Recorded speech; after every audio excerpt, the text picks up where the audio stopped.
That is full time in Marseille, and that was theatre.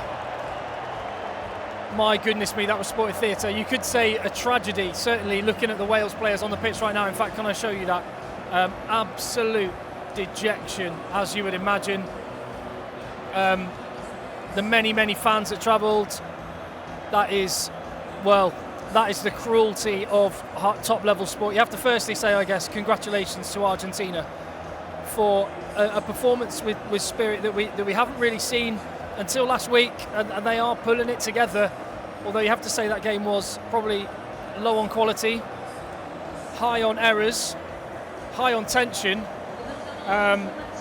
That's tournament rugby for you, isn't it? And before I talk about the actual game itself that we've just witnessed, you've probably just watched, I feel like I want to just say, and I would have said this in reverse for the Argentinians, that there's a few guys in their team that will not pull on that Argentina jersey beyond this Rugby World Cup, and that is certainly the case. We know that for Wales with Dan Biggar, and what an absolute warrior that man is. So I definitely want to mention Dan Biggar, who was basically had to be dragged off the field. He was on one leg for half of that. His arm clearly wasn't quite right. You could see that in his performance. Some of his kicks, the mechanics of his body were letting him down. They patched him up to get him on the field, and we don't know about Liam Williams yet. We'll wait and see on that. Gareth Anscombe, who wasn't able to play in this game, is going to Japan, so will he pull on a Wales jersey again? We will wait and see. There's some absolute legends of the Welsh game that will be absolutely devastated right there. I guess the pool stage reflection for Wales is that they did incredibly well and defied the pre-tournament expectations, but bearing in mind how well they were playing, to go out in that manner will be crushing. Equally for Argentina, you've got to say, I mean, fair play. I don't know about you, tell me what you think, leave your comments. And by the way, I'm Tim, this is Egg Chasers. Hit subscribe, leave your comments, give the video a thumbs up.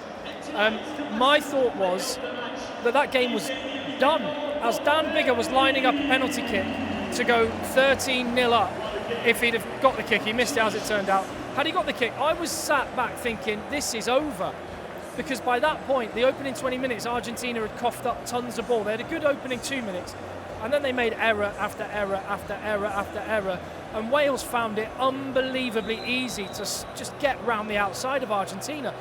Was that a tactic from Argentina? Because Wales kick a lot. Were they offering Wales the edge? Because the way Lewis Rees-Zammit every time was open and just walked around Mateo Carreras, it was like, this has to be by design. And I thought, this is easy. It felt easy for Wales. They were in total control. And then, Jaco Piper went off and kind of things changed a little bit. I'm not putting it down to the officiating, although, do you know what? I'm going to get out there in front and I'm going to talk about, in fact, just let me turn this around, because currently the Wales players are just going through the tunnel of the Argentina players. I'm going to get out there in front and just deal with that incident where you saw Nick Tompkins have to go off for an HIA check. Carl Dixon was on as referee by that point, and the Argentinian player, I forget which player it was, cleaned out Wales. Nick Tompkins made head contact, and you thought, based on what we've seen in recent months, you thought, oh no. Can I just say, I'm going to put it out there and just give my honest opinion. I was sat right here saying to the people sat around me, I don't know what a rugby player is supposed to do in that situation. And as a consequence, I think I like the decision that was made on the field. People talk about just wanting consistency, and would another referee in another game have given a different decision? Possibly. However, the whole point of the head contact rule changes is to change behaviour, and I thought that the Argentina player was low, changed his behaviour, and can't anticipate. Sometimes in rugby accidents happen, and that's the way I would summarise that. Accidents happen, and so I was quite pleased that it was no penalty for Wales. But as it happened, that was a big turning point, because from the pressure that Argentina built up, they then led to the try, which got them in front, and then the cruelest of ways to put the game to bed. I mean, amazing for Nicolas Sanchez, could have been his last game in an Argentina jersey, but that intercept, and I think that tells the story right there. I'm going to let you see the pitch again, because the Argentina players are in a huddle, Wales are getting into their huddle, that tells a picture when you think about it. Liam Williams had to go off for Wales. Dan Biggar had to go off for Wales. The two things I was wondering before the game, and I even talked about in some of the videos before the match, was what happens if Liam Williams has to go off? Who plays fullback? And the answer is probably Lewis Rees-Zammit, who on his first touch, when he had gone to fullback, fumbled it and then kicked the ball dead from 30 metres out from his own line. And I also said, what happens if a centre goes off? And it was like, well, Dan Biggar probably has to move to 12, or Josh Adams has to step in. Both of those things happened in the same game.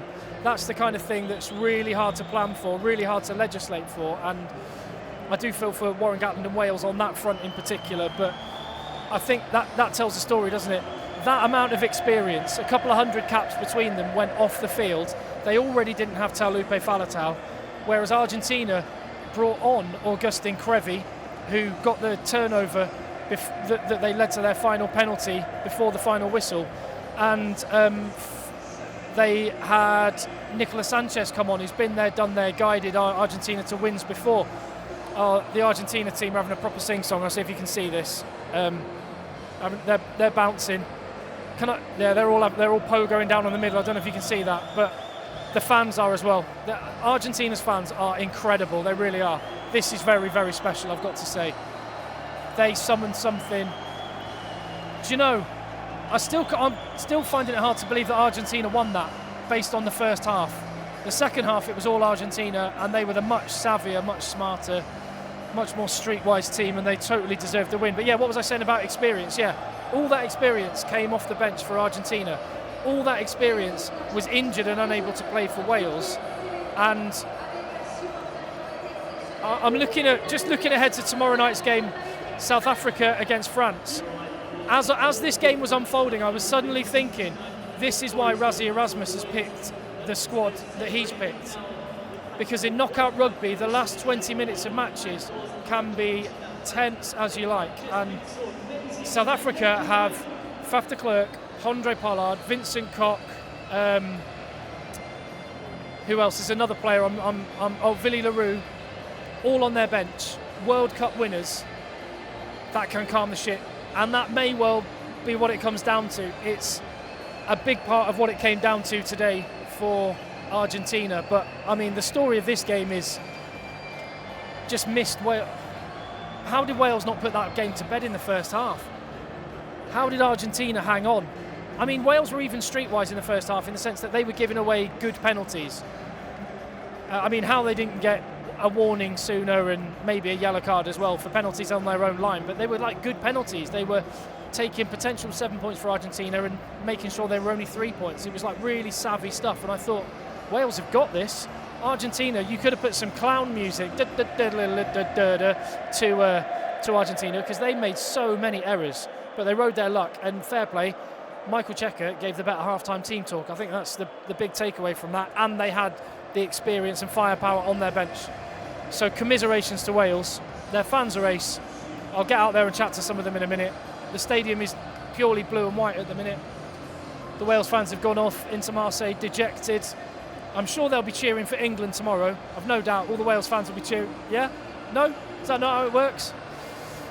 Give me your instant thoughts to that game, where the game was lost, what you thought about the big decisions, because I'm not watching it with commentary or with a TV screen and replays. So there's lots I miss, and that's why I love the comments that you leave. Please get stuck in there. Hit subscribe while you're there. And thank you very much for your support. Give the video a thumbs up. I'll see you on the next one.